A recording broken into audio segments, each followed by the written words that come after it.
Hi guys, this is me Vin, and this is another episode of Random Rants by Vin. So we are here in Higala Ridge. So wala lang, chill lang. It's April 1 and it's April Fools, pero I think you know that I make these videos when wala lang, randomly lang. So for today, this is actually episode number 10.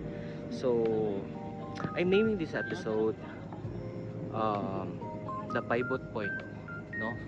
The pivot point, which is it talks about the art of letting go, no? So one friend of mine is currently experiencing a pivot point, asking whether to go and continue or to stop. So this is the topic that we will talk about today. So let's dive into this. No? So we've been told that winners never quit in school, in sports, and especially in romance. We're conditioned to believe that if a relationship is falling, we just aren't working hard enough. But there is a massive difference between fighting for something and fighting to keep a ghost alive. Diba? So, there's a big difference between fighting for something and fighting to keep a ghost alive. Kana bitaw, um, even if you keep on fighting, but what's the point of fighting when the other person is not fighting? And it's only you who is fighting. And there's a big difference. Diba? It's like, tinood siya. It's like fighting to keep a ghost. Kinsa man ang imong gina-fight siya pero wala man siya. So it's like that, no? So today we're talking about the hardest skill in the human playbook, knowing when to let go. Mabitaw na nga ang atong topic for today is the art of letting go. Because sometimes giving up isn't a failure. It's a rescue mission for your own soul.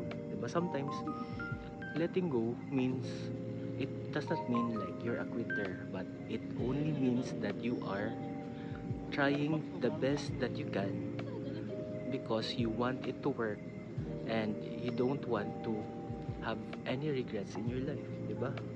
So, but with things like this, there's what we call the potential trap, no?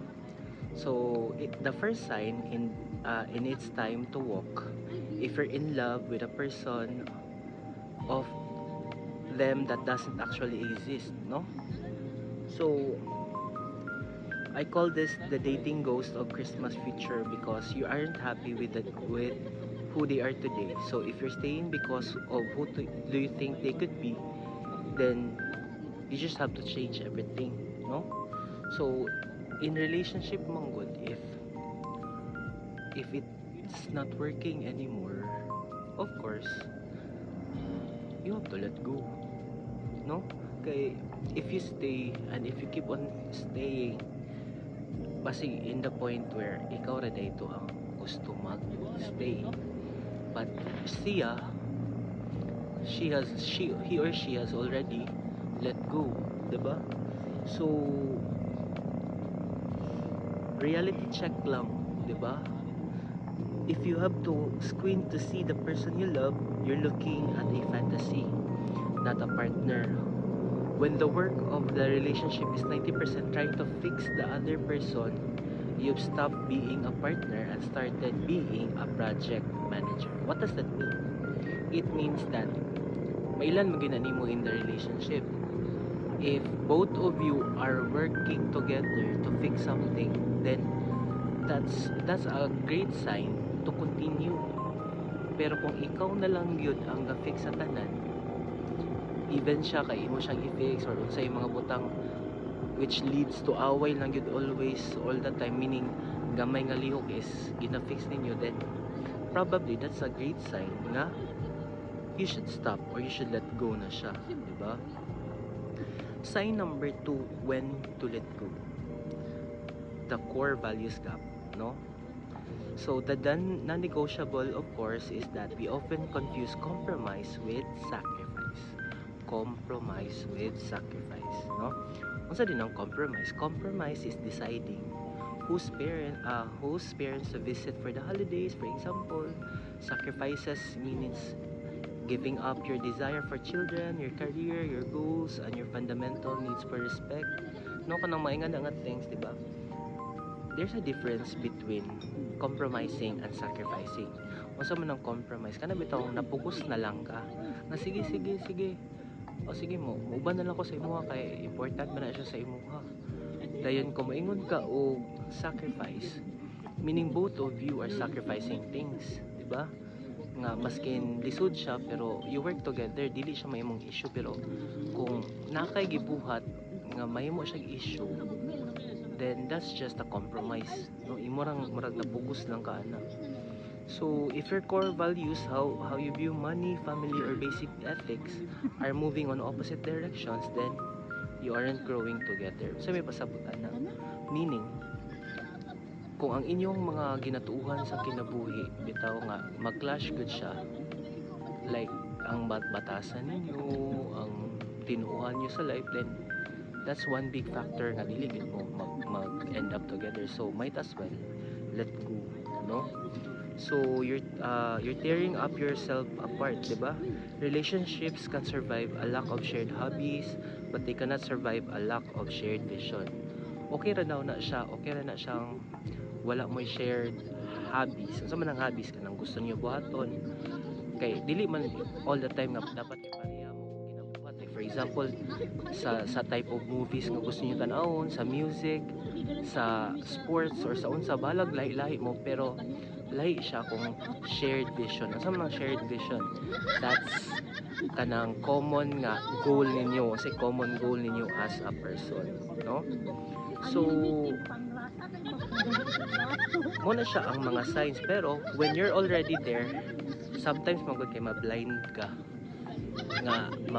ka kay